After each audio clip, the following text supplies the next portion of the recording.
Hello दोस्तों, राधे राधे। कैसे हैं आप सब? उम्मीद करता हूँ सब सकुशल आनंद में होंगे। तो दोस्तों, आज की स्टोरी शुरू करते हैं। दोस्तों, अश्वथ को तिया की बात एकदम बचकानी लग रही थी।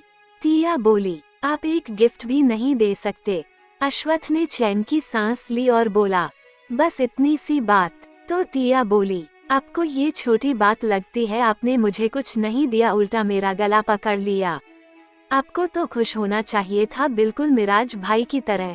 तो ये सुनकर अश्वथ को अचानक याद आ गया कि कैसे वह अपने गुस्से पर काबू नहीं कर पाया था और तिया का गला पकड़ लिया था।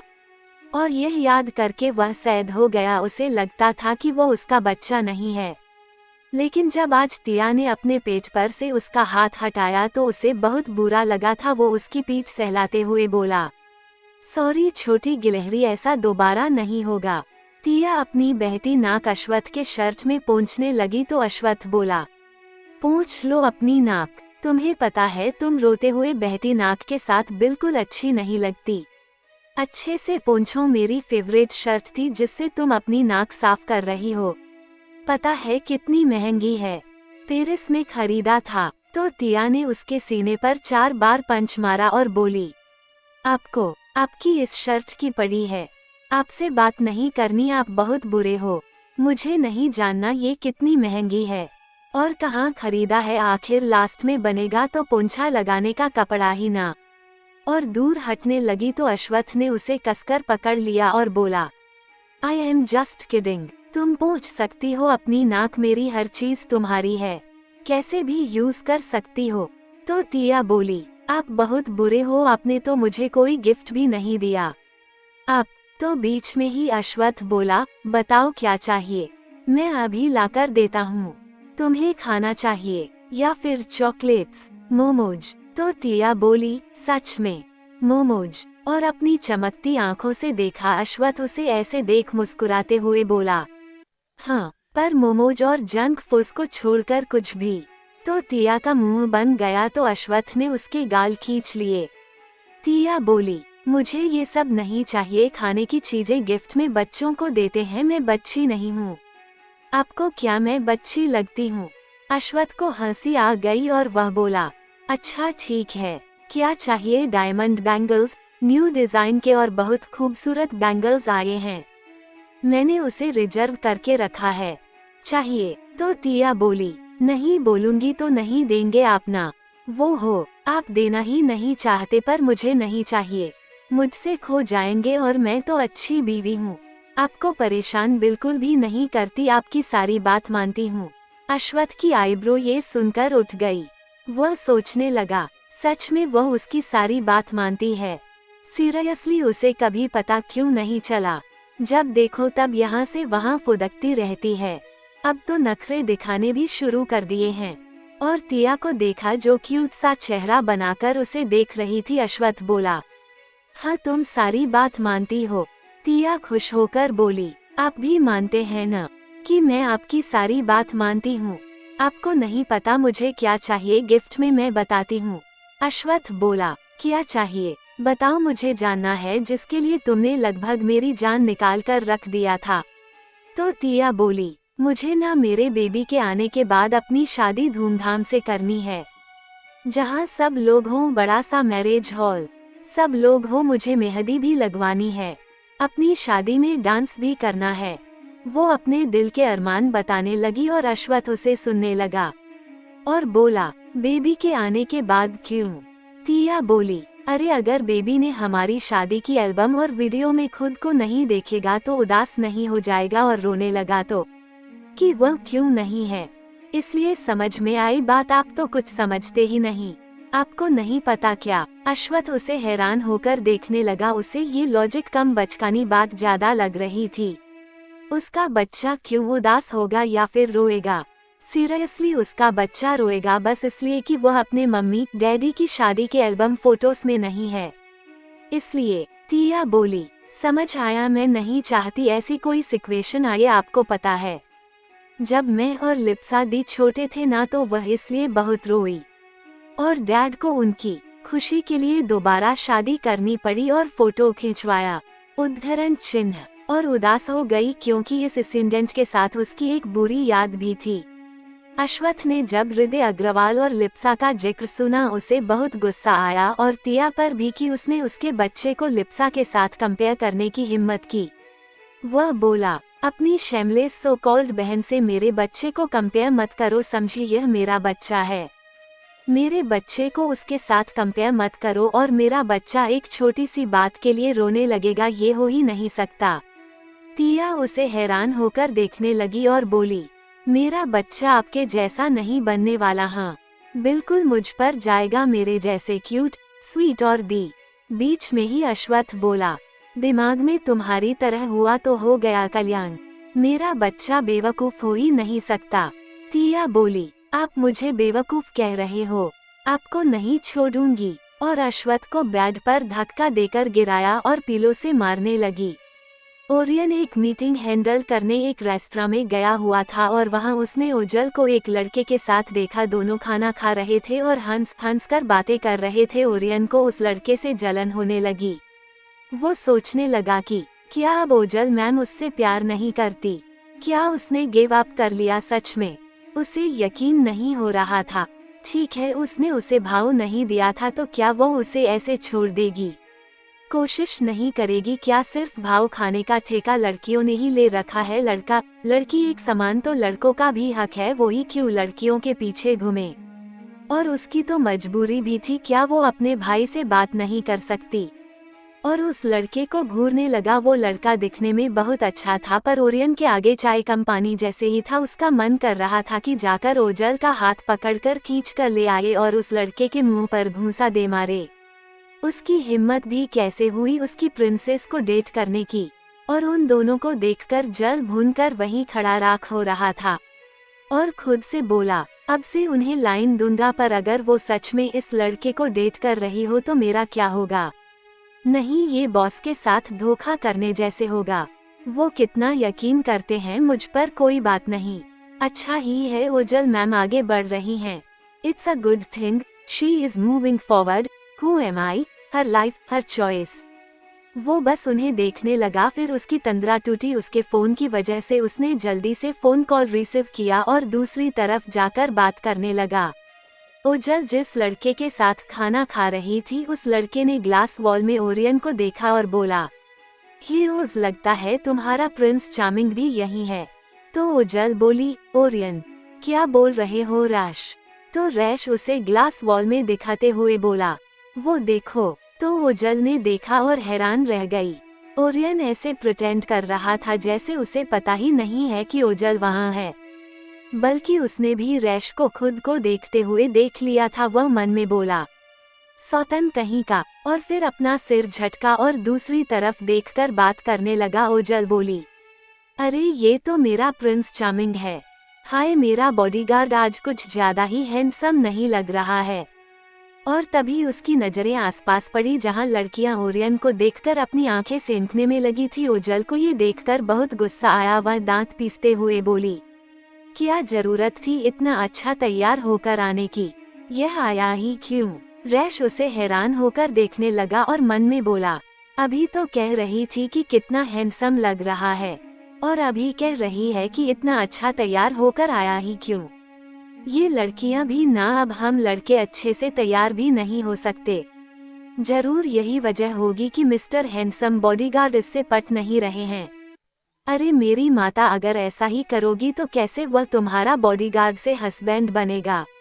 कैसे? ओजल दंदनाते हुए ओरियन की तरफ गई। ओरियन ने उसे आंखों के कोनों से देख लिया था।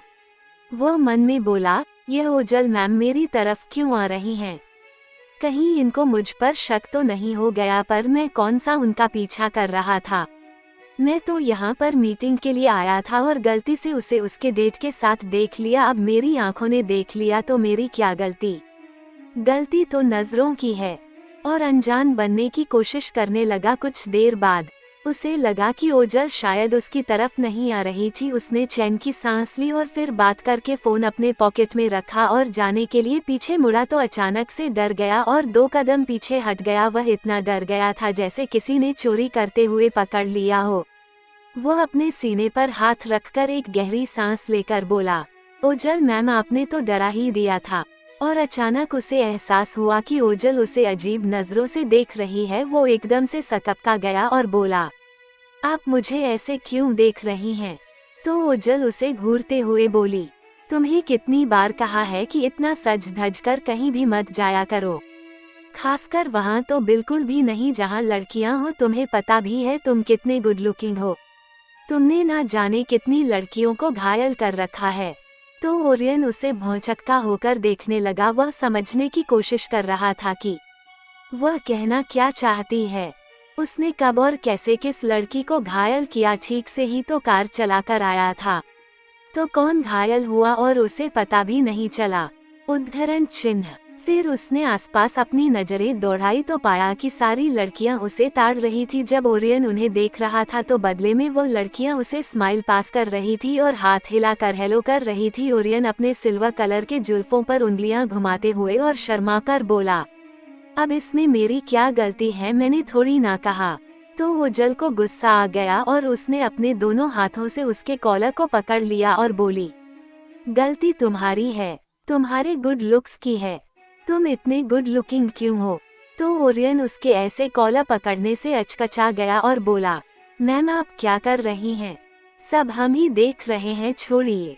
और छुड़ाने लगा। जब ओजल ने पूरे हक के साथ ओरियन का कॉलर पकड़ा तो सारी लड़कियों का दिल टूट गया। ओरियन बोला, छोड़िए, और छुड़ाया और बोला, मेरी मीटिंग हो गई है, मैं जा रहा हूँ। वो ओजल से बचने के बहाने ढूंढने लगा, क्योंकि ओजल जब भी उसके सामने होती उसके दिल की धड़कन बुलेट ट्रेन की स्पीड से चलती थी और इस वक्त भी उसका यही हाल था। वह जाने लगा तो ओजल ने उसका हाथ पकड़ लिया और बोली, मैं भी घर जा रही हूँ, साथ में चलो, एक ही घर में तो जाना है। तो ओरियन बोला, पर आप तो अपनी कार में आई होंगी ना? तो ओजल बोली, नहीं, मैं रैश के साथ आई थी। क्या तुम्हें प्रॉब्लम है? क्या तुम मुझे ले जाना नहीं चाहते हो? क्या तुम मुझसे इतना चिढ़ते हो? तो ओरियन जल्दी से बोला, ऐसा नहीं है, मैं तो बस इसलिए पूछ रहा था कि मुझे लगा कि आप अपनी कार से आई होंगी। तो ओजल बोली, अगर मैं अपनी कार से भी आई होती तो क्या मुझे लेकर नहीं जाते? मुझे पूरा यकीन हो गया तुम मुझे 1% भी पसंद नहीं करते। तभी रैश आ गया तो ओजल, जो ओरियन के ऐसे बिहेवियर से तुनक गई थी, उसने सीधे रैश का हाथ पकड़ा और बोली, meet my boyfriend Rishikesh Batra, मैं अब से तुम्हें कभी परेशान नहीं करूंगी, मैंने तुमसे गिव अप कर लिया है। ये सुनकर रैश उसे हैरान होकर देखने लगा। ओरियन ये सुनकर शॉक रह गया उसके ऊपर, तो जैसे किसी ने एटम बम फोड़ दिया हो, पर उसने खुद को नॉर्मल दिखाया। पर रैश ये सुनकर बेहोश ही होने वाला था। वह मन में सोचने लगा कि ये लड़की पागल हो गई है, मुझे अपना बॉयफ्रेंड क्यों बता रही है? मेरा ब्रेकअप करवाना चाहती है क्या? हे भगवान, इस लड़की से दोस्ती करना भी पाप है। अरे मेरी अम्मा, मेरी गर्लफ्रेंड बहुत खतरनाक है, वह मुझ पर धोखा देने का इल्जाम लगा देगी। ओरियन मुस्कुराने की कोशिश करता हुआ बोला, अच्छी बात है। उसकी मुस्कान देखकर ओजल का पारा हाई हो गया। उसे अब पूरा यकीन हो गया कि वह गलत थी। वह सोचती थी कि कहीं ना कहीं ओरियन भी उससे प्यार करता है, पर अब उसे यकीन हो गया कि ओरियन उससे प्यार करता है। इसकी उम्मीद करना उसका वहम था। ओरियन वहां से चला गया। उसका दिल उदासी से भर गया था। वह खुद से बोला, मैं खुद ही तो चाहता था कि वह आगे बढ़े, मेरा और उनका कोई फ्यूचर नहीं है, पर क्या करूं मैं?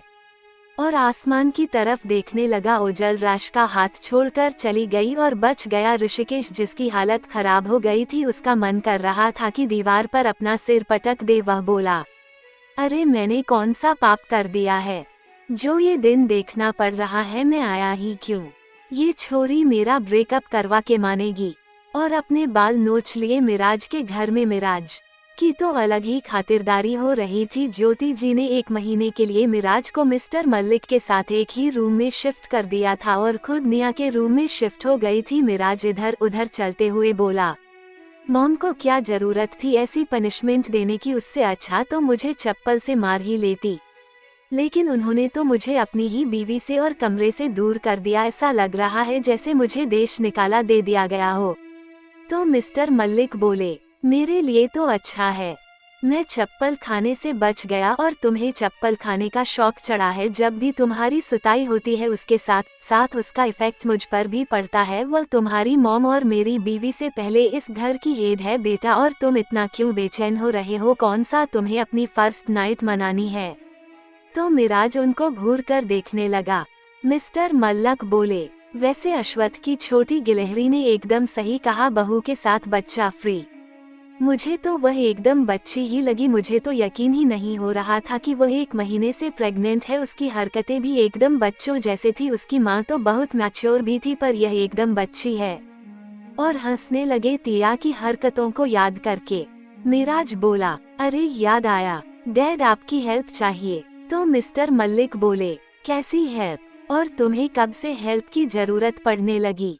देखो बेटा, अगर यह सोच रहे हो कि मैं बहाने से तुम्हारी माँ को निया के कमरे से बाहर बुलाऊं और तुम मौका देखकर उससे मिलने के लिए जाओगे, मैं ऐसा नहीं करने वाला। और एक बात बता दूं, पाइप चढ़कर रूम में घुसने की सोचना भी मत। तुम्हारी माँ एक भी लू फॉल नहीं छोड़ती। आधे रास्ते में अटक जाओगे और अगर पाइप पर चढ़ते चढ़ते गिर गए ना और हाथ पैर टूट गए तो तुम्हारी मॉम अलग से और तुम्हारी हड्डियां तोड़ देंगी। अगर इसके बाद भी तुमको रिस्क लेने हैं, मैं तो कोई हेल्प नहीं करने वाला, समझे? तुम्हारी मॉम का कोई भरोसा नहीं। मुझे कोई पनिशमेंट दे दे तो इस उम्र में मैं कोई सजा नहीं भुगतने वाला। तो मिराज बोला, डैड मुझे उसके लिए हेल्प नहीं चाहिए, एक्चुअली हेल्प अश्वथ के लिए चाहिए। तो मिस्टर मल्लिक बोले, वह भी कमरे से बाहर हो गया क्या? जो उसके लिए हेल्प चाहिए, भला उसे कौन कमरे से निकालने की हिम्मत कर सकता है? तो मिराज बोला, वह अपने कमरे से बाहर निकाला जा चुका है डैड, और उसे उसकी छोटी गिलहरी ने ही कमरे से बाहर निकाला था। तो मिस्टर मल्लिक बोले, तो फिर किस लिए हेल्प चाहिए? तो मिराज ने उसे सारी बातें बताई। तो मिस्टर मल्लिक सोचने लगे और बोले, जहाँ तक मुझे पता है, डॉक्टर गुप्ता यानी कि डॉक्टर यशराज गुप्ता, तारुष, जेना, मैं और अभ्रम के डैड कौशल और आरा के डैड आकाश एक ही कॉलेज में पढ़े हैं। और जहाँ तक बात जेना की है, तो वह हमारी जूनियर थी और यशराज हमारा क्लासमेट था। हम दोस्त नहीं थे, तो यशराज और जेना के बारे में ज्यादा नहीं पता। जब तारुष ने ओमजा भाभी को चीट किया तब हमें भी पता चला कि तारुष जेना से प्यार करता था और उससे शादी करना चाहता था। और एहित अंकल से बात भी की थी, पर एहित अंकल ने साफ साफ मना कर दिया था और ओमजा भाभी से रिश्ता तय कर दिया। उज्जवल की दोस्त थी, वो उज्जवल के साथ आती जाती रहती थी। इहित अंकल को वह तारुष के लिए पसंद थी। तारुष ने चुपचाप शादी कर ली तो अंकल को कोई शक नहीं हुआ। तारुष अंदर ही अंदर ओमजा भाभी को अपना दुश्मन मान बैठा था। जब अश्वथ 10 साल का था और आदित्य 2 साल का था, तब उज्जवल ने तारुष को जेना, चरन्या और रयान के साथ देखा और सारी बात घर में बता दी और इस बात के लिए खूब झगड़ा हुआ था। तारुष ने उज्जवल को सबको अपना दुश्मन समझ लिया। उसकी आंखों पर जेना नाम की पट्टी बंधी हुई थी। उस औरत ने तो किसी को नहीं छोड़ा। उसके चक्कर में उसने सबको बहुत दुख दिए। तारुष धीरे धीरे सारा बिजनेस अपने नाम करने लगा। उसने आधा बिजनेस कर ही लिया था, पर बड़े भाई साहब आशीष को पता चल गया और इस बात पर सबसे बड़ा झगड़ा हुआ और गुस्से में आकर अंकल और आशीष भैया ने सब उसे दे दिया और घर सब कुछ छोड़ दिया। आशीष भैया की बेटी ओजस्विता की शादी हो चुकी थी। उसने और उसके ससुराल वालों ने बहुत हेल्प की। तारुष की इस हरकत ने सबको हिलाकर रख दिया। हमने भी बहुत समझाया, पर उल्टा वह हमें ही गलत समझने लगा। हमने उससे दोस्ती खत्म कर ली क्योंकि वह हमारा दोस्त नहीं कोई और ही था। हाँ, नंदिता भाभी ने उस औरत को एक आदमी के साथ देखा था। वो डॉक्टर था। आशीष भैया ने उसे पहचान लिया था। वो यशराज था जो अब अश्वथ का डॉक्टर है। और तभी मिराज और मिस्टर मल्लिक का दिमाग खटका। उन्हें सब समझ आ गया। मिराज बोला, डॉक्टर गुप्ता के साथ तो ओरमन ने भी देखा है, कहीं दोनों सालों से प्लानिंग कर तो नहीं रहे थे। मिस्टर मल्लिक बोले, यशराज गुप्ता बेटा, इस बार उस औरत ने इस बार हद पार कर दी है। मिराज बोला, डैड आदित्य उस औरत को जान से मारने के लिए रेडी है।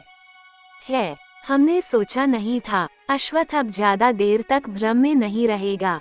उसे हक है अपने बच्चे के लिए खुश होने का।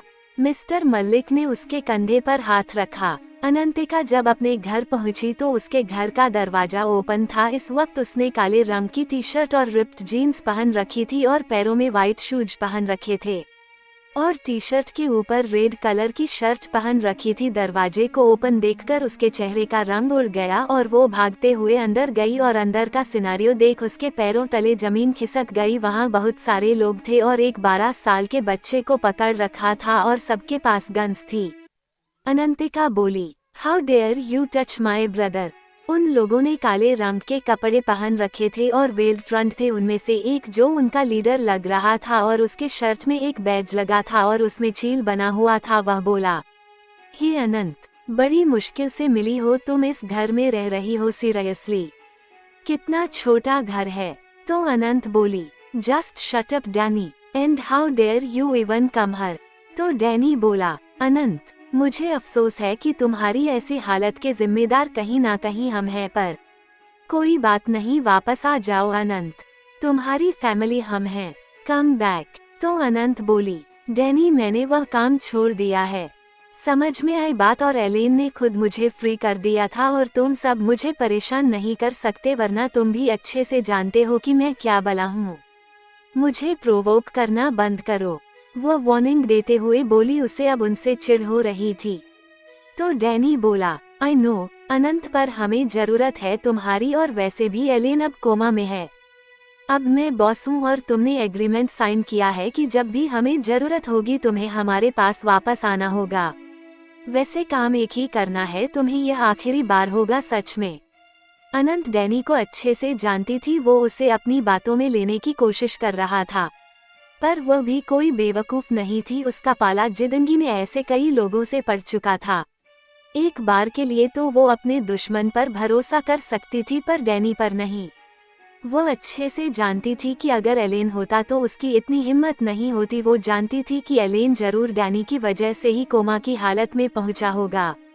हमेशा से डैनी को पावर और ब्लैक सोल के बॉस की जगह चाहिए थी, पर वो सब उसके छोटे भाई एलेन को मिला क्योंकि वह ज्यादा काबिल था और उसने हर तरह की कोशिश की थी कि कैसे भी करके वह अपने भाई से वह सब छीन ले, पर उसने कभी भी अपने भाई के लिए अपनी नफरत को नहीं दिखाया। हमेशा से एक अच्छा और सपोर्ट करने वाले भाई की इमेज बनाकर रखी।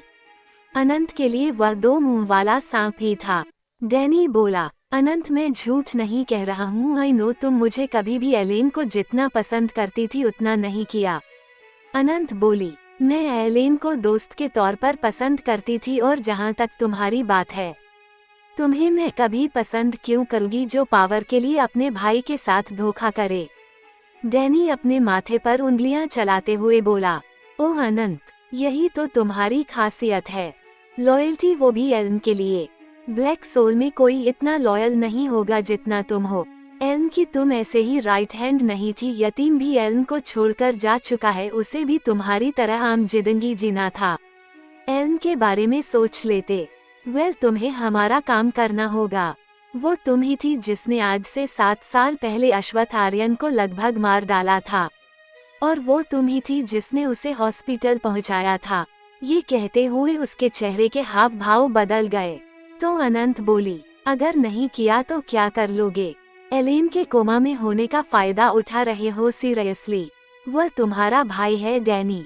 तो डैनी बोला, तुम्हें करना ही होगा, वरना तुम्हारा प्यारा भाई रिकेत, समझ रही हो ना मैं क्या? उसने बाकी के शब्द जानबूझकर नहीं कहा। अनंत ने रिकेत को देखा जो स्कूल यूनिफॉर्म में था और डरा हुआ था और लगभग रोने को था। अनंत गुस्से में चिल्लाई, यू बास्टर्ड, तुम्हें अच्छे से पता है ना मेरा भाई मेरी कमजोरी है, इसलिए तुम इस बात का फायदा उठा रहे हो। उद्धरण चिन्ह। डैनी उसके पास आया और एक फाइल उसकी हाथ में पकड़ा कर बोला, काम हो जाना चाहिए, जब तक काम नहीं होगा तुम्हारा भाई हमारे पास रहेगा और तुम्हें अपने भाई की चिंता करने की कोई जरूरत नहीं, हम अच्छे से ख्याल रखेंगे। तो अनंत उसे नफरत से देखने लगी। डैनी बोला, चलो अनंत, अपना काम पूरा कर लेंगी है ना अनंत? फिर उसके लोग अरिकेत को ले जाने लगे। अनंत को देखकर अरिकेत चिल्लाने लगा, उसे बहुत डर लग रहा था। वह रोते हुए बोला, दीदी मुझे कहीं नहीं जाना, मुझे इन लोगों के साथ नहीं जाना। मुझे अपने पास रखो, मैं आपको परेशान नहीं करूँगा और अच्छे से पढ़ाई करूँगा।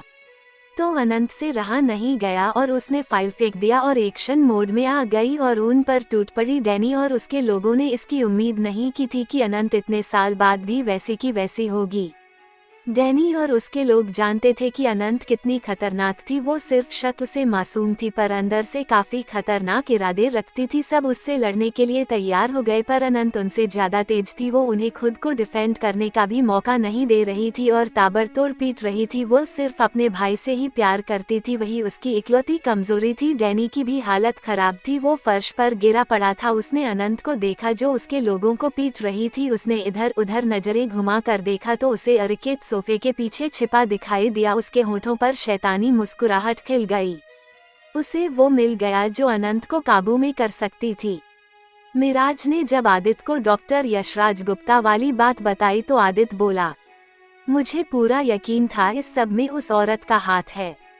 उस औरत को चाहिए क्या? हमेशा हमें डसने के लिए तैयार रहती है। दादाजी ने उन्हें सारी दौलत तो दी है ना, फिर भी हमारी जिंदगी में जहर घोलकर साबित क्या करना चाहती हैं? मुझे समझ नहीं आता कि हमारे सो कॉल्ड बाप हमें तकलीफ देकर साबित क्या करना चाहते हैं। तो अभ्रम जो आज ही मीटिंग करके चेन्नई से आया था वह बोला, दुनिया का पहला बाप होगा जिसे अपने बच्चों को, अपने परिवार को दुख देने में मजा आता है। सीरियसली इतने बुरे हो सकते हैं, वो किसने सोचा होगा? और उन्हें तो अपने गुनाह का कोई पछतावा भी नहीं है। सच में मुझे तो कभी कभी शक होता है कि वो दादाजी के ही बेटे हैं या फिर दादाजी उसे कहीं से उठाकर लाए थे। सच में आशीष अंकल और यतीश अंकल कितने अच्छे हैं, पता नहीं वह एक ही खोटे सिक्के कैसे निकले। पर अब हमें डॉक्टर की खबर लेनी है, जो हथियार मिले सब लेकर चलते हैं। आज तो उस डॉक्टर का ऑपरेशन हम लोग करेंगे। तो ओरमन खांसते हुए बोला, पागल हो क्या? जो हथियार मिले लेकर चलते हैं। हम नहीं जाने वाले बल्कि उसे उठा लेंगे। तो ओरियन बोला, हाँ और नहीं तो क्या। तभी सबका ध्यान फुटस्टेप्स पर गया, सब चुप हो गए। तभी अश्वत्थ स्टेयर्स से नीचे आते हुए बोला, क्या हुआ? सब एकदम से चुप क्यों हो गए? तो आदित्य बोला, कुछ नहीं भाई, वो आप भाभी को रेगुलर चेकअप के लिए ले जा रहे हो ना? तो अश्वत्थ बोला, नहीं तुम ले जाना, मुझे अर्जेंटली एक मीटिंग अटेंड करनी है। तो आदित्य बोला, हाँ भाई। फिर अश्वत्थ, सेल्वन, प्रत्युष और ओहस के साथ चला गया। ओजस बोला, आपके दिमाग में चल क्या रहा है? तो आदित्य बोला, भाभी के रेगुलर चेकअप के बहाने डीएनए टेस्ट कराने का मौका मिल गया। तो ओरियन बोला, बॉस के बाल भी तो चाहिए ना? तो आदित्य ने उसे घूर कर देखा और बोला, तुम लोग मुझे क्या बेवकूफ समझते हो? उनका बाल मैंने कब का ले लिया है। पता है मुझे भी क्या क्या चाहिए होता है, बस भाभी को अच्छा सा झूठ बोलना है। तो मिराज बोला, छोटी गिलहरी को पता नहीं चलना चाहिए। आदित्य, उसका दिल टूट जाएगा कि अश्वत्थ यह समझता है कि वो उसका बच्चा नहीं है। बहुत बड़ा इश्यू क्रिएट हो जाएगा।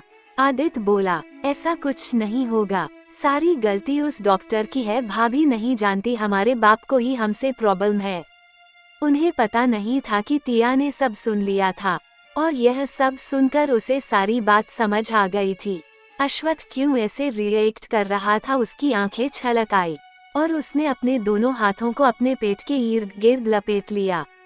वह वापस किसी को पता चले बिना ही अपने कमरे में चली गई और दरवाजा बंद कर दिया और अपने आंसू पोंछने लगी। वो खुद को संभालने की कोशिश करने लगी कि ना रोए। हॉस्पिटल से रयान को डिस्चार्ज मिल गया था पर उसकी नजरों में तिया इस तरह बस गई थी कि वह बस खोया ही रहता था। मिस्टर आर्यन सब समझ रहे थे।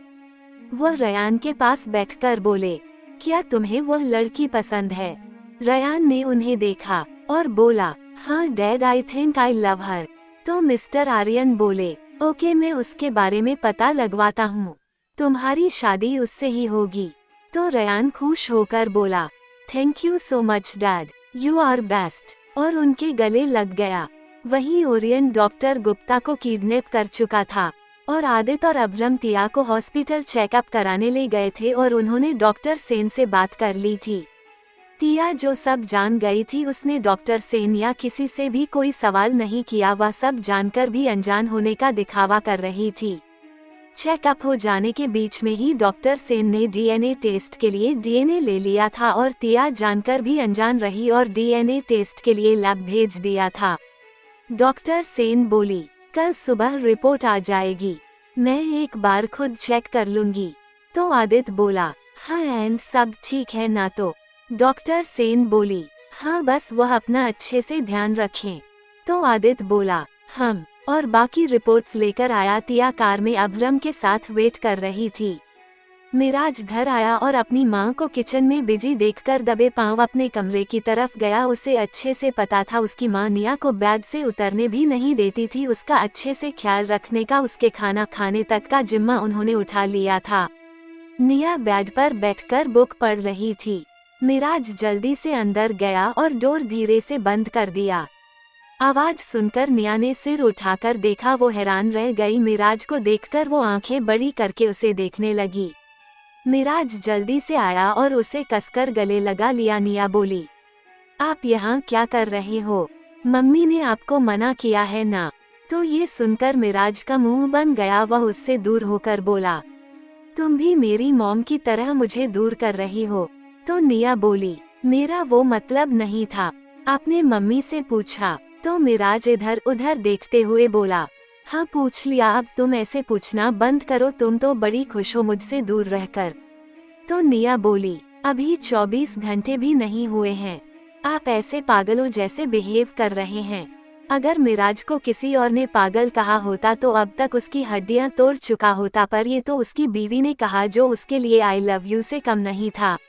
वो खुद से ही धीरे से बोला, पागल ही तो हूँ तुम्हारे लिए। तो निया बोली, क्या कहा आपने? तो मिराज बोला, कुछ नहीं, और अपने सफेद दांत दिखा दिए। निया ने इस वक्त दूसरी साड़ी पहन रखी थी जो पीले रंग की शिफॉन की साड़ी थी और अपने बालों का साइड ढीली चोटी कर रखी थी। वो बहुत प्यारी लग रही थी। मिराज उसे ध्यान से देखने लगा। उसके ऐसे देखने से वह असहज हो गई। मिराज को यकीन नहीं हो रहा था कि उसकी मोहब्बत आज उसकी बीवी बन गई थी और उसके सामने थी, जिसे उसने कभी अपने प्यार का एहसास भी होने नहीं दिया था। उसे निया पर बहुत प्यार आ रहा था। उसका मन कर रहा था कि निया को खूब प्यार करे। उसने हिम्मत करके निया के फोरहेड पर किस किया। निया ने अपनी आंखें बंद कर ली। मिराज ने उसे देखा। निया से ज्यादा तो उसके गाल शर्म से गुलाबी हो रहे थे। उसने निया के बंद पलकों को एक एक करके चूम लिया, फिर गालों को, और फिर उसके होंठों पर अपने होंठ रख दिए और उसे किस करने लगा। निया ने उसका शर्ट पकड़ लिया और तभी डोर नॉक हुआ और बाहर से ज्योति जी बोली, निया। आवाज सुनकर मिराज की सिट्टी पिट्टी गुम हो गई और वह जल्दी से हड़बड़ी में निया से दूर हुआ। वो इतना हड़बड़ा गया था कि बेड से ही गिर गया। निया ने अपने मुंह पर हाथ रख लिया। मिराज इतना डर गया था कि जैसे वो कोई गलत काम करते हुए पकड़ लिया गया हो। वह जल्दी से बोला, मॉम को मत बताना प्लीज। निया को हैरानी हो रही थी मिराज की ऐसी हालत देखकर। उसने हाँ में सिर हिला दिया। मिराज जल्दी से अपने क्लोजेट रूम में भाग गया और निया दरवाजा खोलने। उसने दरवाजा खोला तो ज्योति जी बोली, बेटा इतनी देर लगा दिया। तभी उन्हें मिराज के परफ्यूम की स्मेल आई और वह सारा मामला समझ गई कि जनाब उनके किचन में होने का फायदा उठाकर आए हैं। वह बोली, कहाँ है? तो निया ने क्लोजेट रूम की तरफ इशारा किया। ज्योति जी बोली, इसकी तो खैर नहीं। वहीं मिराज क्लोजेट रूम के अंदर कपबोर्ड के अंदर डोर बंद करके छिपा हुआ था और भगवान से प्रार्थना कर रहा था कि उसकी मां के हाथ ना लग जाए, वरना आज उसकी खैर नहीं। मिराज बोला, भगवान बचा लो मुझे, मेरी मॉम मुझे मार डालेगी। मेरी मॉम मेरी दुश्मन बनी हुई है। अब तो ऐसे लग रहा है जैसे दुश्मन के घर में फंस गया हूँ।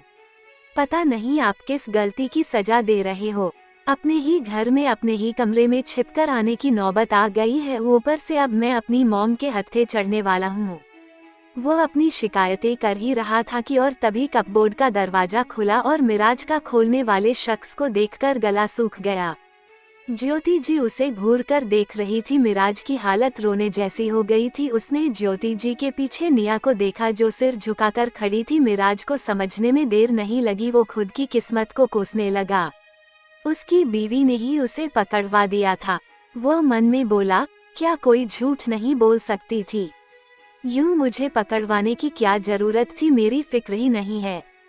ज्योति जी आंखें दिखाते हुए बोली, बाहर आओ, यहाँ कौन सा लुका छिपी का खेल खेल रहे हो।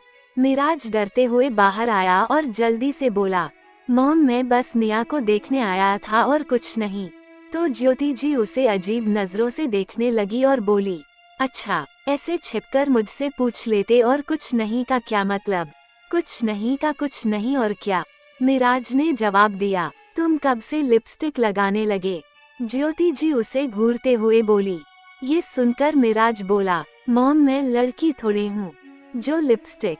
कहते कहते रुक गया और अपने होंठ को छूकर अपनी उंगली को देखा। उसे समझ आ गया अब उसे कोई नहीं बचा सकता। वो खिसियाते हुए बोला, वो। तो ज्योति जी बोली, क्या वो आगे बोलो, तुम मेरी बहू के साथ क्या कर रहे थे, मुझे दिख रहा है। मिराज अब जिद्दी बच्चे की तरह बोला, मॉम अब मैं अपनी बीवी से मिल भी नहीं सकता क्या, आप हिटलर बनी हुई हो। तो ज्योति जी बोली, चुप गधा कहीं का, 1 महीने की ही तो बात थी, पर नहीं जनाब 1 दिन भी नहीं रह सकते। अब तुम यहाँ नहीं रहोगे समझे, अश्व के घर शिफ्ट हो जाओ। ये सुनकर मिराज हैरान रह गया और बोला, पर उसके घर क्यों, अपना घर छोड़कर। ज्योति जी बोली, पहले भी तो रहते थे ना, अब क्या हो गया। अब उसकी शादी हो गई है ना मॉम, और मैं अपने घर के होते हुए उसके घर। मिराज समझाते हुए बोला, वह निया से दूर जाना ही नहीं चाहता, इतनी मुश्किल से मिली थी वो उसे, वह उसका ख्याल रखना चाहता था। क्यों, शादी हो गई है तो उसे कोई प्रॉब्लम नहीं होगी, सब है वहाँ समझे। नहीं तो अभ्रम के घर चले जाओ, मैं बात कर लूंगी। ज्योति जी ने अपना फैसला सुना दिया। मिराज ज्योति जी की ऐसी बात सुनकर दंग रह गया। वह अपनी इज्जत का कचरा नहीं करना चाहता था। उसे अच्छे से पता था कि वह किस वजह से घर से निकाल दिया गया है। ये जानकर सब बहुत हंसेंगे। वह निया को देखने लगा जो हड़बड़ा कर इधर उधर देखने लगी। मिराज बोला, पर ज्योति जी ने उसे आंखें दिखाई। मिराज चुपचाप वहां से चला गया। तिया बाकी के दिनों से आज एकदम चुपचाप थी। आदित्य बोला, भाभी क्या हुआ, आप एकदम चुपचाप, पता है आपको आप ऐसे बिल्कुल भी अच्छी नहीं लगती हैं। वैसे मैं सोच रहा हूँ कि मैं आपके लिए एक देवरानी ले ही आऊं, क्या कहती हैं आप। आप एकदम जेठानी की तरह उस पर हुक्म चलाना। तिया उसे हैरान होकर देखते लगी और बोली, आपको कोई पसंद है क्या। कौन है वह। आदित्य शर्माते हुए बोला, अरे भाभी मैं हूँ ही इतना गुड लुकिंग, मुझे कौन पसंद नहीं करेगा। तिया ने अपना सिर पीट लिया और बोली, अरे मैं ये पूछ रही हूँ आपको कोई पसंद है क्या। वो तो मुझे भी पता है आप बहुत गुड लुकिंग हो, आपको कोई पसंद ना करे ये हो ही नहीं सकता। आदित्य सोचते हुए बोला, वैसे मेरी नज़र में एक लड़की है, पर भाभी किसी को बताना मत, एक सीक्रेट है। तिया बोली, क्या है यह, कौन सा सीक्रेट। आदित्य धीमी आवाज में उससे बोला, मैं जिस लड़की की बात कर रहा हूँ असल में वह चोरनी है। ये सुनकर तिया हैरान होकर देखने लगी और बोली, चोरनी, जरूर उसने आपका दिल चुराया होगा इसलिए आप उसको चोरनी कह रहे हैं, है ना। आदित्य बोला, मेरे दिल के साथ साथ वह मेरी वॉच और वॉलेट भी चोरी करके लेकर चली गई। मुझे तो समझ नहीं आता मुझे छोड़कर कैसे चली गई। अगर मुझे ही चुरा लेती तो उसे ऐसे घड़ी और वॉलेट चोरी करने की जरूरत नहीं पड़ती और मैं खुशी खुशी उसके हाथों किडनैप हो जाता। पर उसे मेरी वैल्यू नहीं पता ना। तिया का भी मूड ठीक हो गया था। वह भी बोली, यू आर राइट, आपको छोड़कर वह वॉलेट और घड़ी चोरी करके अच्छा मौका गंवा दिया। अगर आपको चुरा लेती तो आपको किडनैप करने के बदले सर से कम 40-50 करोड़ तो मांग ही लेती। आदित्य सुनकर तिया को हैरानी से देखने लगा और बोला, 40-50 करोड़, पर क्यों।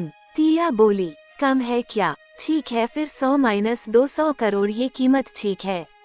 आदित्य बोला, भाभी क्या बोले जा रही हो, मेरा वह मतलब नहीं था। तिया कंफ्यूजन में बोली, फिर क्या मतलब था। किडनैपिंग के बाद पैसे ही तो मांगते हैं। आदित्य बोला, मैं ये कहना चाह रहा था कि वह मुझसे शादी भी तो कर सकती थी।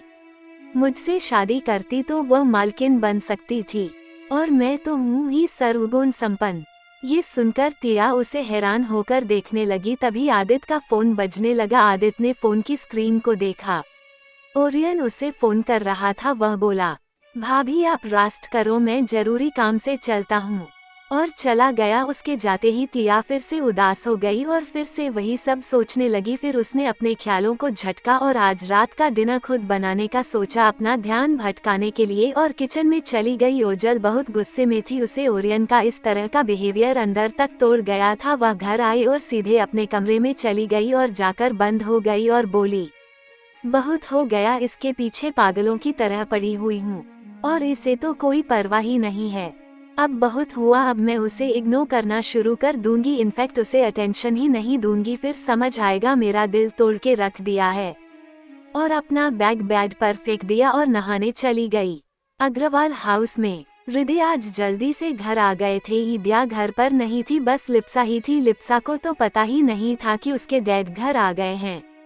वो अपने बॉयफ्रेंड के साथ रूम में थी और हृदय ने लिप्सा के रूम से किसी लड़के की आवाज सुनी तो वह हैरान रह गए और बिना देर किए दरवाजा झटके के साथ खोलकर अंदर आ गए। जो उन्होंने अंदर देखा उनके तो होश उड़ गए। लिप्सा अपने बॉयफ्रेंड कल्पित को किस कर रही थी। दरवाजे के खुलने की आवाज सुनकर दोनों जल्दी से दूर हट गए और जब उन्होंने हृदय को गुस्से में दरवाजे के पास खड़े देखा तो उनकी जान हलक में अटक गई। लिप्सा डर की वजह से कांपने लगी और बोली, डैड वो, यह मुझे। हृदय ने उसे घूर कर देखा तो लिप्सा चुप हो गई। हृदय कल्पित को देखकर बोले, तुम तो तिया के बॉयफ्रेंड हो ना, तो तुम लिप्सा के साथ क्या कर रहे हो? कल्पित जल्दी से बोला, नो नहीं, मैं उसका बॉयफ्रेंड नहीं हूँ, बल्कि मैं लिप्सा का बॉयफ्रेंड हूँ। ये सुनकर हृदय को तेज गुस्सा आया और उसने कल्पित को जोर से पंच मारा और उसको कॉलर से पकड़कर बोले, कहना क्या चाहते हो? तो यह उसके बॉयफ्रेंड नहीं थे तो उस दिन किससे मिलने आए थे? उसी से मिलने आए थे ना, उन्होंने चिल्लाकर कहा तो कल्पित जल्दी से बोला, मैं उसे जानता भी नहीं हूँ, लिप्सा मेरी गर्लफ्रेंड है, उस दिन भी मैं उससे मिलने आया था, वह तो आपने मुझे लिप्सा के साथ देख लिया था, इसलिए लिप्सा ने अपनी छोटी बहन को फंसा दिया और मैंने भी इसमें साथ दिया। ये सुनकर हृदय की माथे की नसें तन गई और वह गुस्से में चिल्लाकर बोले, साफ साफ बताओ वरना अभी पुलिस को बुलाता हूँ मैं, सीधे जेल जाओगे। उद्धरण चिन्ह। कल्पित ने सब कुछ उगल दिया। लिप्सा डर से कांपते हुए एक कोने में खड़ी थी। आखिर आज उसका भांडा फूट गया था। हृदय को जब सारी बातें पता चली तो उनके तो होश ही उड़ गए। उन्होंने जितना सोचा था उससे भी बहुत ज्यादा था जिससे वह अनजान थे। उन्होंने झटके के साथ कल्पित को छोड़ा और बोले, निकलो यहाँ से अभी के अभी।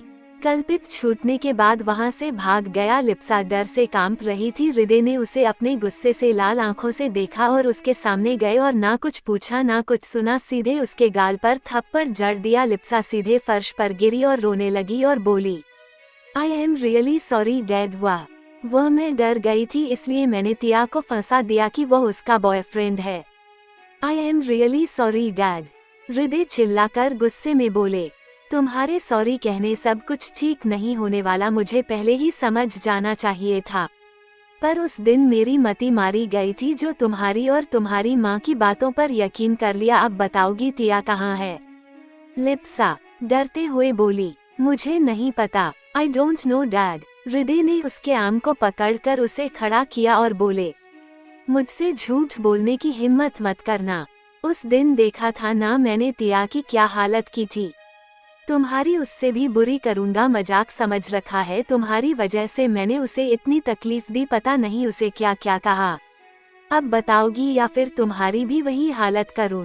लिप्सा ये सुनकर और ज्यादा डर गई। वह अपनी हालत तिया की तरह नहीं करवाना चाहती थी। वह डरते हुए बोली, वह मैंने आई सोल्ड तिया फॉर 15 लाख, और जैसे तैसे करके उसे तिया को बेच देने वाली बात बता दी। जैसे ही हृदय ने ये सुना उनका खून खौल उठा और उन्होंने लिप्सा को लगातार दोनों गालों पर 10-12 थप्पड़ जड़ दिए। लिप्सा के होठों के किनारों से खून निकल आया था। वह इतने में ही बेहोश होकर गिर पड़ी। तब तक उदया भी आ चुकी थी। जब उसने हृदय को लिप्सा को थप्पड़ मारते देखा तो वह चिल्लाकर बोली, आप क्या कर रहे हैं? आप लिप्सा को क्यों मार रहे हैं? लिप्सा फर्श पर बेहोश पड़ी हुई थी। ईदिया उसे संभालने लगी। हृदय गुस्से में बोले, तुम्हें पता था ना कि कल्पित उसका बॉयफ्रेंड है, लेकिन उस दिन तुमने भी तिया को इस सब में फंसा दिया है ना। ये सुनकर ईदिया की जान हलक में अटक गई। वह अपनी फटी आंखों से हृदय को देखने लगी। उसने हृदय को कभी भी इतने गुस्से में नहीं देखा था। उनका ऐसा रूप देखकर अंदर तक कांप गई और उनसे तो कुछ बोला भी नहीं जा रहा था। हृदय गुस्से में बोले, तुम दोनों माँ बेटी ने हमेशा से उसके साथ बुरा किया है ना। मैं काफी दिनों से नोटिस कर रहा हूँ, तुम दोनों माँ बेटी ना ढंग से खाना बना पाते हो, ना ही घर के सामानों को सही से एडजस्ट कर पाते हो। जाहिर सी बात है कि सारा काम वही करती थी, मैंने उसे काम करने के लिए नहीं रखा था। मेरी गैरमौजूदगी में तुम दोनों ने हमेशा से उसके साथ बुरा किया है ना। मैं ये पहले क्यों नहीं समझ पाया कि वह बस सिर्फ हाँ या ना में ही क्यों जवाब देती थी।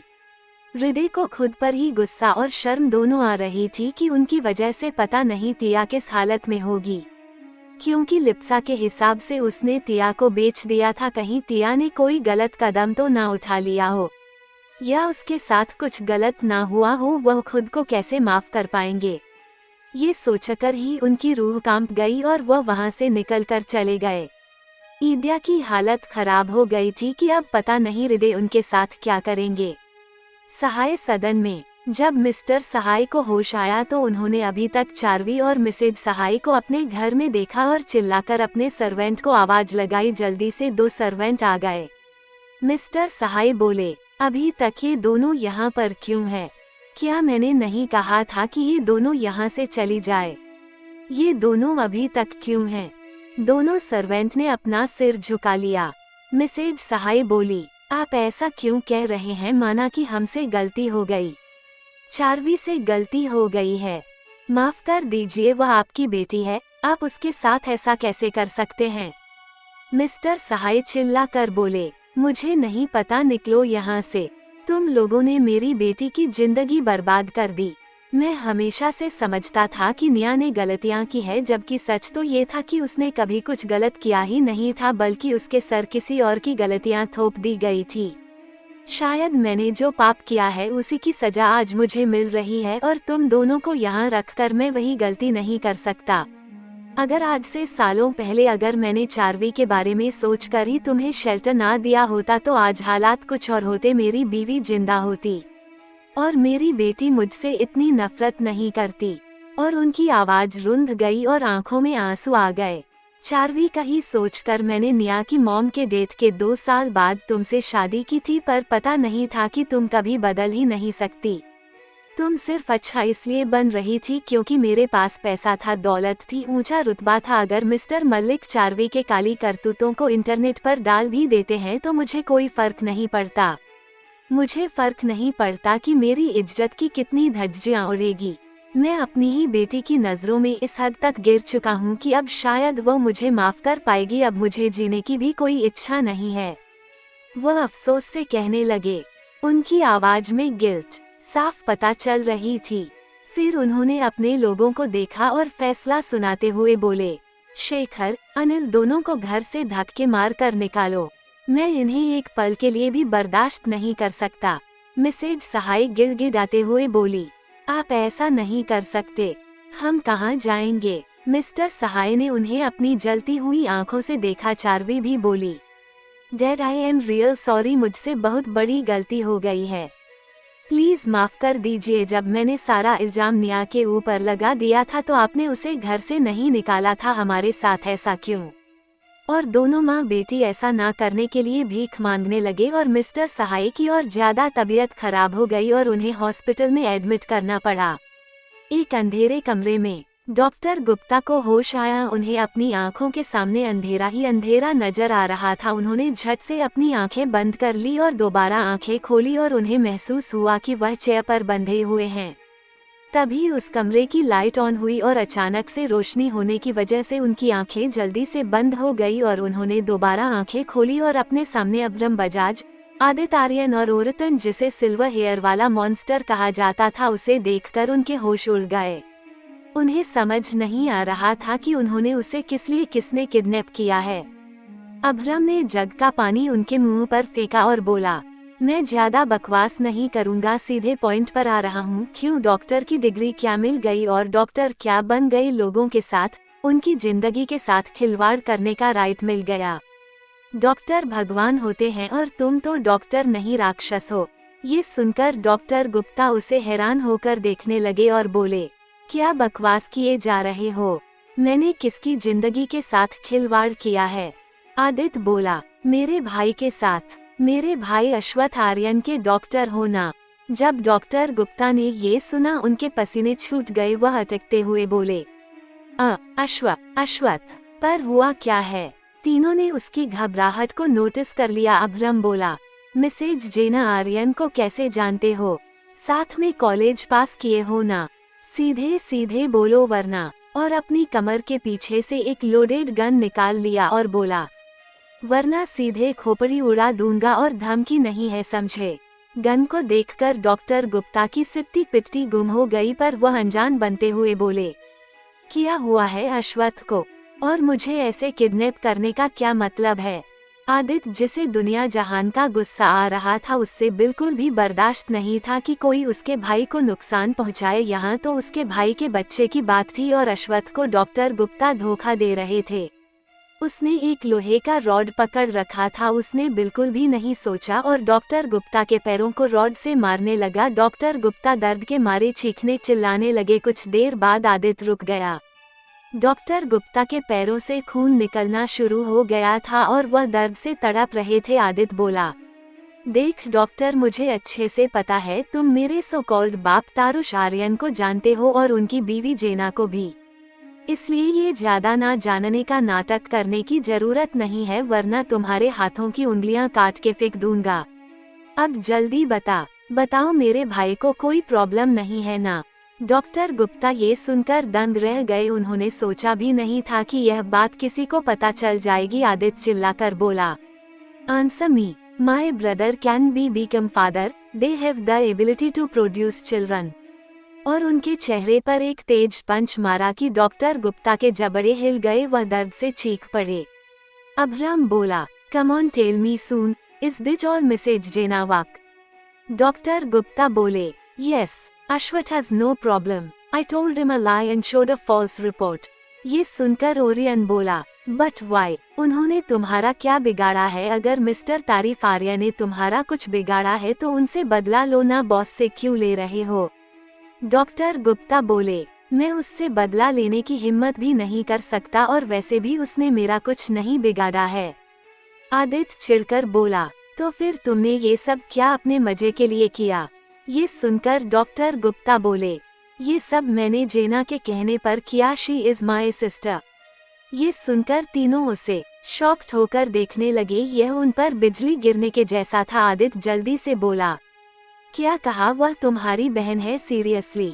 डॉक्टर गुप्ता बोले, हाँ, पर यह बात किसी को नहीं पता, वह मेरी बहन है। मैंने ये सब उसके लिए किया, उसकी खुशी के लिए किया। अभ्रम से रहा नहीं गया, उसने डॉक्टर गुप्ता के पैर में फायर कर दिया। डॉक्टर गुप्ता दर्द से चीखते हुए बेहोश हो गए। उन्हें इतना टॉर्चर किया था कि वह बर्दाश्त नहीं कर पाए और बेहोश हो गए। अभ्रम बोला, अपनी बहन की खुशी के लिए दूसरे के घर की खुशियां उजाड़ना कहाँ से सही है? और वो औरत, पागल औरत, किसने सोचा होगा कि डॉक्टर गुप्ता उस औरत के भाई हैं? मुझे समझ रही आता अश्वत्थ ने डॉक्टर गुप्ता के बारे में पता क्यों नहीं किया?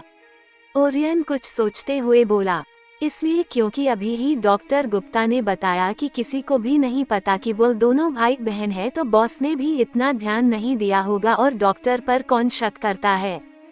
भाई, तो आदित्य बोला, डॉक्टर को बुलाओ, इसके ट्रीटमेंट के लिए मुझे सब कुछ जानना है।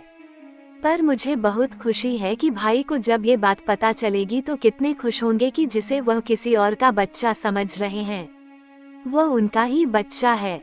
तो अभ्रम बोला, हाँ, ये तो तुमने सही कहा। हाय, मेरी अनारकली कितनी खुश होगी ना? तो ये सुनकर ओरियन और आदित्य उसे अजीब नजरों से देखने लगे। अभ्रम बोला, क्या हुआ? ऐसे क्या देख रहे हो? I know I am handsome. दोनों एक साथ बोले, मेरी अनारकली। तो अभ्रम बोला, मैंने उसका निक नाम रखा था, तुम लोगों को नहीं पता था। और डॉक्टर को फोन करने चला गया। ओरियन के दिमाग में अब भी ओजल और ऋषिकेश ही चल रहे थे। उसे बिल्कुल भी विश्वास नहीं हो रहा था कि वह ऋषिकेश ओजल का बॉयफ्रेंड था। रह रहकर उसे बहुत बुरा लग रहा था, पर आज जो भी सिचुएशन थी उसकी वजह वही तो था। और वही आदित बहुत खुश था कि उसका भाई को जब पता चलेगा कि छोटी गिलहरी के पेट में उसका बच्चा है, छोटा अश्वत्थ या छोटी तिया, उसे अंधेरे में रखा गया था, वह बहुत खुश होगा और खुद ही मिसेज जेना और तारुश आर्यन से निपट लेंगे।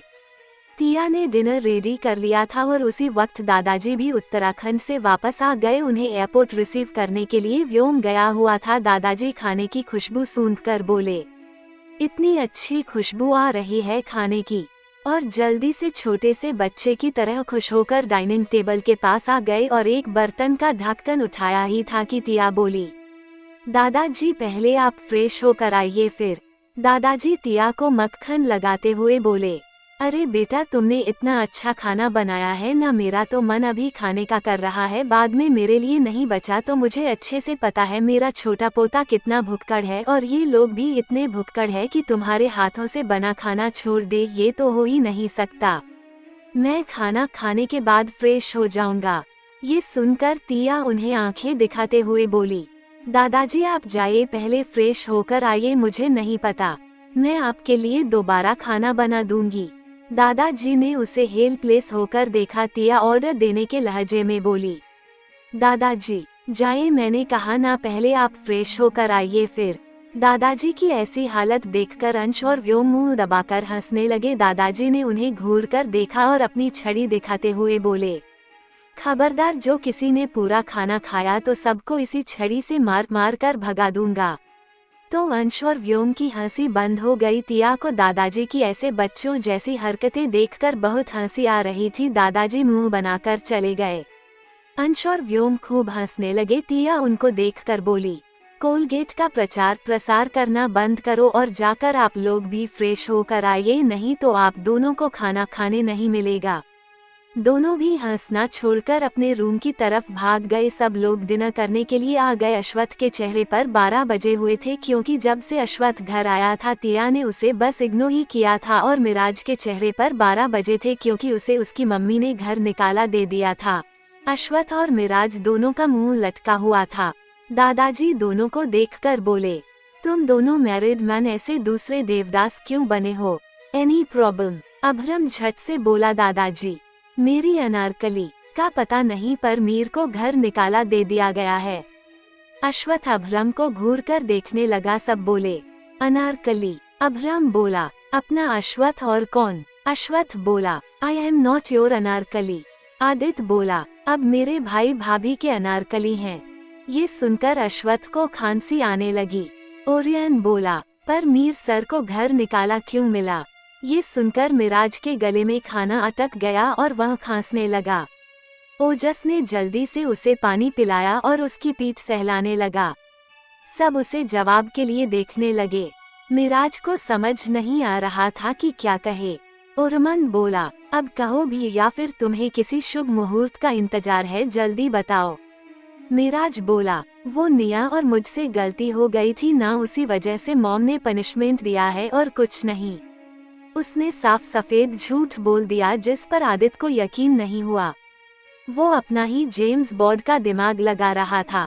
दादाजी बोले, अब तो तुम पिता बनने वाले हो, पता नहीं मेरा पोता कब गुड न्यूज सुनाएगा।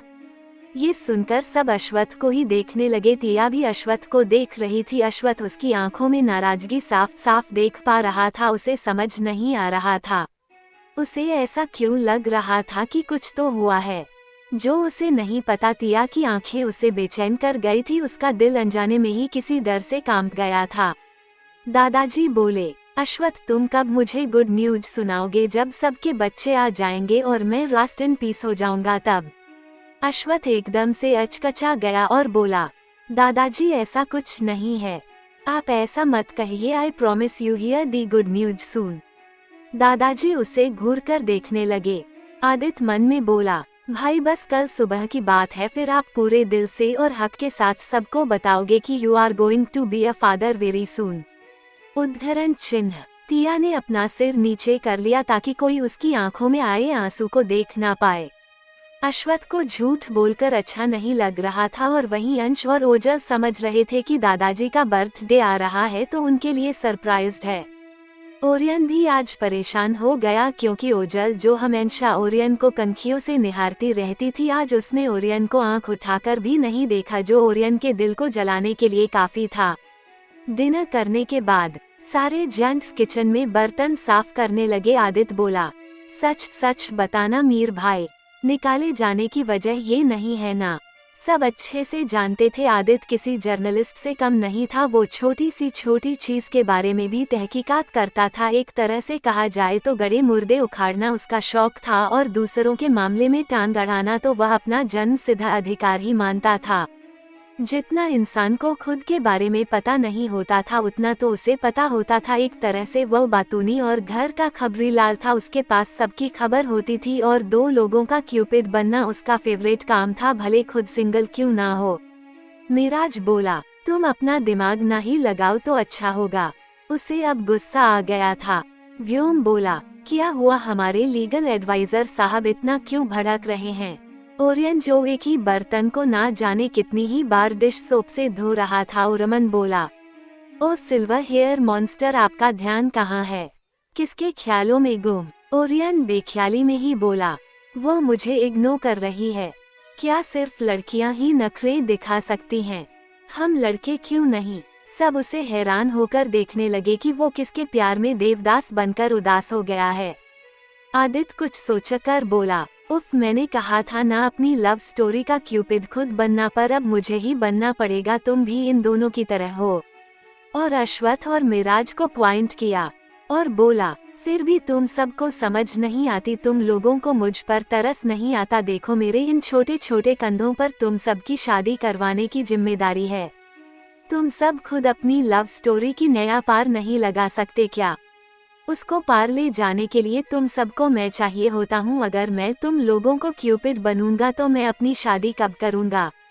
इस सिल्वर बाल वाले लड़के से एक लड़की हैंडल नहीं हो रही है, वरना सब तो कह रहे थे कि हमें आगे हेल्प की कोई जरूरत नहीं है। देखो ये सेकंड देवदास बना हुआ है। सब आदित्य को घूर कर देखने लगे। ओरियन भी ये सुनकर होश में आ गया था। उसे तो डर लग रहा था कि कहीं उसने गलती से ओजल का नाम तो नहीं ले लिया है। वो नहीं चाहता था कि अश्वथ उसे गलत समझे, लेकिन अश्वथ जो सब कुछ जानता था वह ओरियन के पास गया और बोला, तुम्हें इतना घबराने की जरूरत नहीं है, ना ही तुम्हें ये समझने की जरूरत है कि तुम मेरे एहसान तले दबे हुए हो, इस वजह से ओजल से प्यार नहीं कर सकते। ओजल का नाम सुनकर सब लोग हैरान होकर ओरियन को देखने लगे। उन सब को यकीन नहीं हो रहा था कि वह लोग कैसे समझ नहीं पाए कि ओरियन के दिल में ओजल के लिए कुछ है। आदित्य फटाक से बोला, मुझको कैसे पता नहीं चला कि तुम ओजल को लाइक करते हो? मैं तो इस घर का अंतर्यामी पसंद हूँ और इसमें छिपाने की क्या बात है? पहले बता देते, सबसे पहले तुमको ही निपटा देते। ऐसे सिंगल क्यों पड़े हो मेरे ऊपर बोझ बनने के लिए?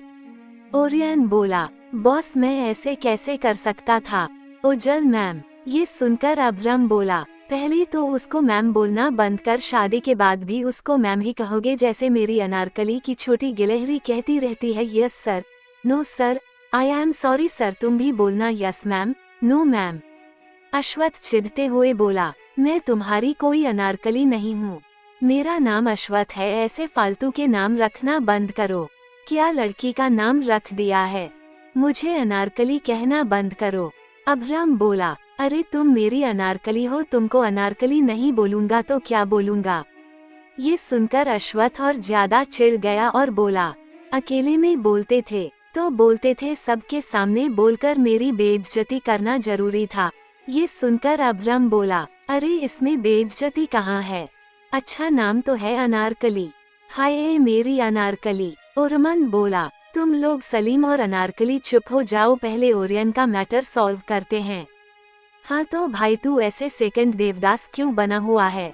क्या हो गया है? ओरियन बोला, बात यह है कि पहले ओजल मेरे पीछे पड़ी हुई थी, हाथ धो करके नहा धोकर ही पीछे पड़ गई थी। मुझसे कई बार रिजेक्ट होने के बाद भी उसने गिव अप नहीं किया था, लेकिन अचानक से उसने गिव अप कर दिया और अब उसका एक बॉयफ्रेंड है। मैं भी यही चाहता था कि वह आगे बढ़ जाए। सब लोग एक दूसरे का चेहरा देखने लगे जैसे कह रहे हो, यह आदमी सच में पागल है क्या, इसके दिमाग का कोई स्क्रू निकलकर कहीं गिर तो नहीं गया है। ओरियन फिर बोला, मैं यही चाहता था, मैं उनका दिल दुखाना नहीं चाहता था, मैं चाहता था कि वह अपनी जिंदगी में आगे बढ़ जाए, उन्हें मुझसे भी बेहतर लड़का मिलेगा, लेकिन जब उसने आज अपने बॉयफ्रेंड से मिलवाया तो मुझे बहुत बुरा लगा और जब से मुझे इग्नोर कर रही है। मुझे बहुत बुरा लग रहा है, पता नहीं मुझे क्या हो रहा है। आदित्य हाथ जोड़कर बोला, प्रभु तुम्हारे पैर कहाँ है? ओरियन बोला, क्यों, मेरे पैर का क्या करोगे? आदित्य बोला, तुम्हारे चरण स्पर्श करने हैं मतलब तुम ना महान हो, नहीं तुम तो महापुरुष हो, मतलब तुम्हें सेकंड देवदास बनना मंजूर है, पर प्यार होते हुए भी अपने प्यार को दूर करना जरूरी है। मतलब तुम्हारी खोपड़ी में यह आइडिया आया कैसे? जब हमारी बहन तुमसे प्यार करती है तो तुम्हारी हिम्मत कैसे हुई उसे रिजेक्ट करने की? तुम्हारी तो मैं टांगे तोड़ दूंगा, तुम्हारी जुबान काट दूंगा जिस जुबान से तुमने उसे रिजेक्ट किया है। दूसरा देवदास बनने चला था, एक देवदास। देवदास फिल्म का शाहरुख खान था, दूसरे तुम बन रहे थे। अश्वत्थ बोला, तुमने सोच भी कैसे लिया कि तुम ऐसा करोगे तो हमें अच्छा लगेगा? मुझे पता है तुम ओजल के लिए एकदम सही हो और उसे तुमसे अच्छा साथी मिल ही नहीं सकता। मैं सब जानते हुए भी जानबूझकर तुम दोनों के मामले में दखल नहीं दे रहा था, क्योंकि मैं चाहता था कि तुम खुद मुझसे और चाचू से ओजल का हाथ मांगो, पर मुझे क्या पता था तुम्हारी लाइन तो कहीं और ही जा रही थी। तुम ऐसा कैसे कर सकते हो? अगर वो किसी और से प्यार करती तो समझ आता, पर वह तो तुमसे ही प्यार करती थी। तुम भी इस बेवकूफ की तरह अपने लव को साइलेंट मोड में रख दिया था और मिराज को पॉइंट किया तो अभ्रम अपना गला साफ करते हुए बोला, उसमें तो तुम भी आते हो, तुमने भी तो अपने लव को साइलेंट मोड में रखा हुआ है। क्या कभी तुमने छोटी गिलहरी से कहा है आई लव यू? ये सुनकर अश्वत्थ जो ओरियन को उपदेश दे रहा था चुप हो गया, फिर जल्दी से बोला, मेरी बात अलग है और वैसे भी मैं अपने प्यार का शो ऑफ करना जरूरी नहीं समझता। वो समझ जाती है इतना ही काफी है, और वैसे भी मिराज और ओरियन से ज्यादा अच्छी मेरी ही लाइफ है। छोटी गिलहरी बहुत खुश है, मैंने कन्फेस नहीं किया है, फिर भी वो बहुत खुश है, हम दोनों खुश है। हाँ, वो बच्चों जैसी हरकतें करती है जो मुझे बहुत पसंद है और मैं कभी चाहता भी नहीं हूँ कि उसका बचपना खत्म हो, वह वैसे ही मुझे बहुत पसंद है। व्योम बोला, अगर किसी दिन वह मैच्योर हो गई तो पसंद नहीं करोगे आप? वो हमेशा ही बच्चों जैसी हरकतें करती नहीं रहेंगी। अश्वत्थ बोला, मैंने कब कहा कि मुझे वह समझदार जैसे बिहेव करेगी तो पसंद नहीं आएगी? Of course she is my wife, वह चाहे समझदार जैसे बिहेव करे या फिर बच्चों जैसी हरकतें करें, मैं उतना ही प्यार करूंगा जितना आज करता हूँ। आदित्य जल्दी से बोला, अरे भाई का ध्यान इधर उधर मत भटकाओ, आप तो किसी और की लव स्टोरी के पॉइंट से हटकर अपनी लव स्टोरी पर उतर आए। आपकी लाइफ सेट है, मीर भाई की लाइफ भी सेट है, अब आप लोग शादीशुदा लोग हो। फिलहाल इन महापुरुष की लाइफ को सेट करते हैं और इन पर भी मैरिड मैन होने का टैग लगाते हैं। ओरियन जल्दी से बोला, मुझे क्या कोई सामान या फिर कपड़ा समझ रखा है जो मुझ पर प्राइस टैग लगाओगे? अभ्रम जल्दी से बोला, प्राइस टैग नहीं, मैरिड होने का टैग लगेगा। हाँ तो क्या कह रहे थे? ओजल ने तुमसे गिव अप कर लिया है? वो तो करेगी ही ना, कम से कम थोड़ा सा ही लाइन तो दे देते, लेकिन नहीं, तुमको तो फुटेज खानी थी और खाओ फुटेज, और रखना अपने लव को साइलेंट में। थोड़ा बहुत भी शो कर देते तो वो गिव अप नहीं करती।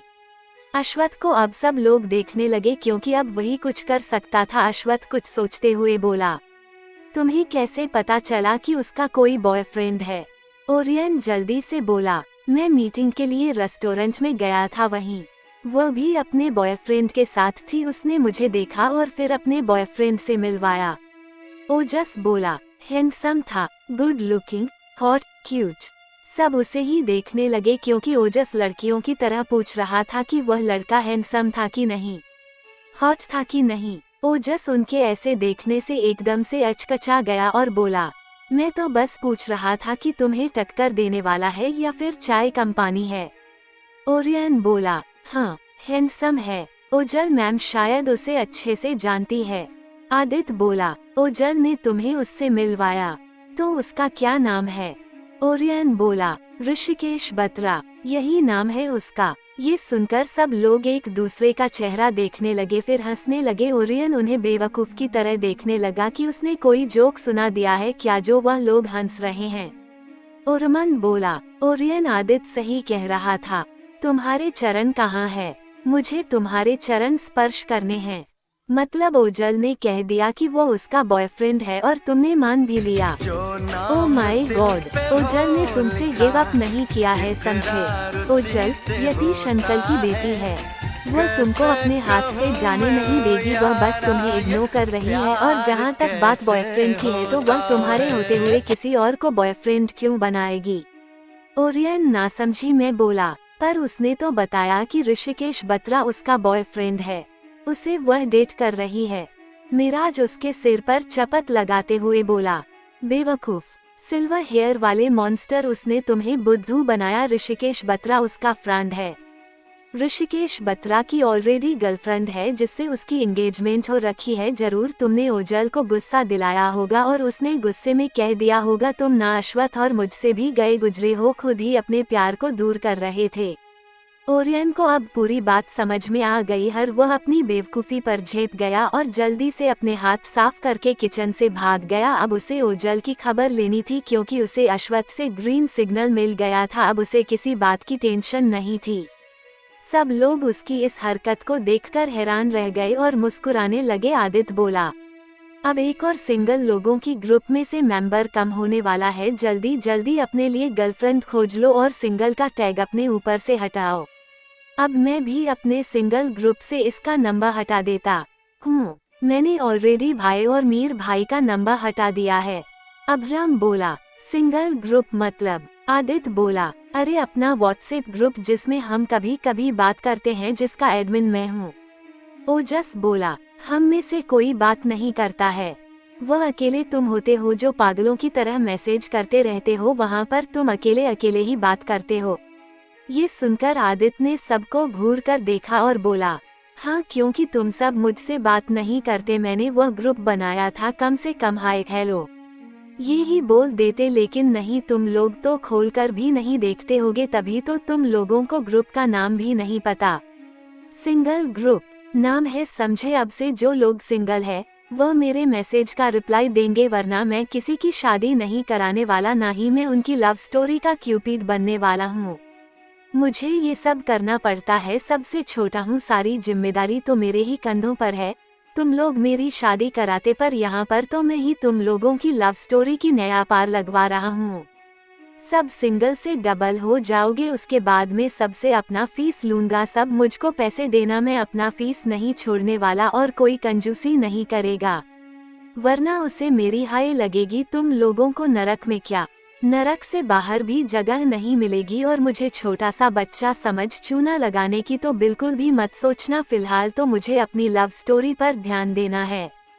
और चलता बना, सब उसे देखते रह गए। अश्वथ बोला, सच में मेरा भाई एक नंबर का बातूनी है, अगर किसी दिन किडनैप हो जाएगा ना, ये तो किडनैपर्स के साथ भी बात करने लग जाएगा, उन्हें भी कहेगा अगर तुम लोगों को भी कोई लड़की पसंद हो तो बता दो, मैं तुम लोगों की लव स्टोरी का क्यूपिड बनने के लिए तैयार हूँ। पता नहीं मेरी माँ ने क्या खाकर पैदा किया है। एक दिन तो गोलगप्पे वाले को भी एडवाइस दे रहा था, वह गोलगप्पा खाने गया था कि उस गोलगप्पे वाले को एडवाइस देने मुझे समझ ही नहीं आया, ऊपर से उस गोलगप्पे वाले का पूरा गोलगप्पा खुद ही बनाकर बेच आया और साथ में उसे अपना फालतू एडवाइस भी देकर आ गया। अब्राम बोला, वैसे अनारकली तू बता, आज तेरा चेहरा लटका हुआ क्यों था? अश्वथ चिढ़ते हुए बोला, मेरा नाम अश्वथ है, कोई अनारकली नहीं, अगर तुमने दोबारा मुझे अनारकली कहा ना, तुम्हारा सिर फोड़ दूंगा मैं। और चला गया और अब्राम कहता रह गया, अरे अनारकली बात तो सुनो। अनारकली, अरे यार रुको। अश्वथ चला गया, बेचारा अब्राम अनारकली कहता रह गया। फिर वह बोला, अनारकली की जब से शादी हुई है मेरी बात ही नहीं सुनता, लगता है मुझे भी शादी करनी पड़ेगी, पर किससे करूं? तो ओजस बोला, किससे करूं? मतलब लड़के हो तो लड़की से शादी करोगे ना, अगर स्ट्रेट नहीं हो तो अपने ही जैसे से कर लेना। ये सुनकर अब्राम उसे घूर कर देखने लगा और बोला, मैं स्ट्रेट ही हूँ, मेरे कहने का मतलब था किस लड़की से शादी करूं। मेरे लिए भगवान ने कोई लड़की बनाई भी है या नहीं। मुझे तो पूरा यकीन है भगवान ने मेरे लिए कोई लड़की ही नहीं बनाई है, वरना अब तक मेरी जिंदगी में उसकी एंट्री हो ही जाती। अब तो मैं अश्वत्थ की एक का भी हो जाऊंगा, पर कब मेरी जिंदगी में मेरी हमसफर आएगी और मैं जल्दी से घर जाऊंगा, डैड से बात करता हूँ। यस। और वह भी चला गया। ओरमन सबको घूरते हुए बोला, इसके बाद कोई गया ना तो सबकी सैलरी काट दूंगा। बर्तन साफ करने पर हेल्प करो, कोई नहीं जाएगा।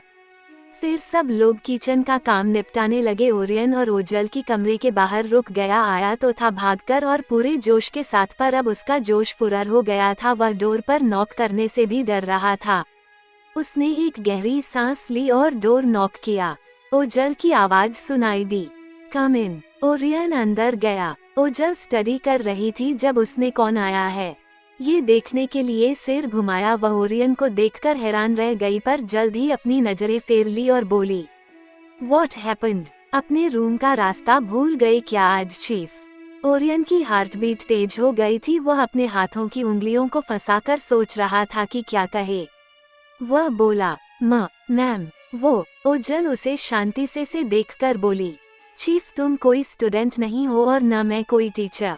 ऐसे अटकना बंद करो, तुम्हें कब से ऐसे अटकने की आदत हो गई? जल्दी बोलो प्लीज, मुझे स्टडी करनी है। ओरियन जल्दी से बोला, वो ऋषिकेश के बारे में सबको बता दिया मैंने। ये सुनकर ओजल उसे खा जाने वाली नजरों से देखने लगी और बोली, गेट आउट। ओरियन उसे नासमझी में देखते हुए बोला, बट वाई? ओजल ने उसे देखा और बोली, गेट आउट। तुम ना बेवकूफ हो, ऐसा कौन करता है? ओरियन बोला, आपने झूठ क्यों कहा मुझे? वो रैश तो पहले से ही इंगेज्ड है। ओजल उठकर उसके सामने आकर उसकी आंखों में अपनी आंखें डालकर बोली, मेरी मर्जी, तुम्हें क्या? तुम्हें बस मेरा दिल तोड़ने आता है। अब निकलो। और उसे धक्का देकर निकाल दिया और डोर जोर से बंद करके खुद से बोली, अब पता चलेगा तुम्हें। ओरियन आंखें बड़ी करके दरवाजे को घूरने लगा। अश्वत्थ जब रूम में पहुंचा, उसके चेहरे पर जोर से तिया का टैडी आकर लगा। उसने रूम को देखा, उसके होश उड़ गए, उसकी आंखें बड़ी हो गई। आज के लिए इतना ही दोस्तों, मिलते हैं नेक्स्ट पार्ट में। तब तक के लिए राधे राधे दोस्तों।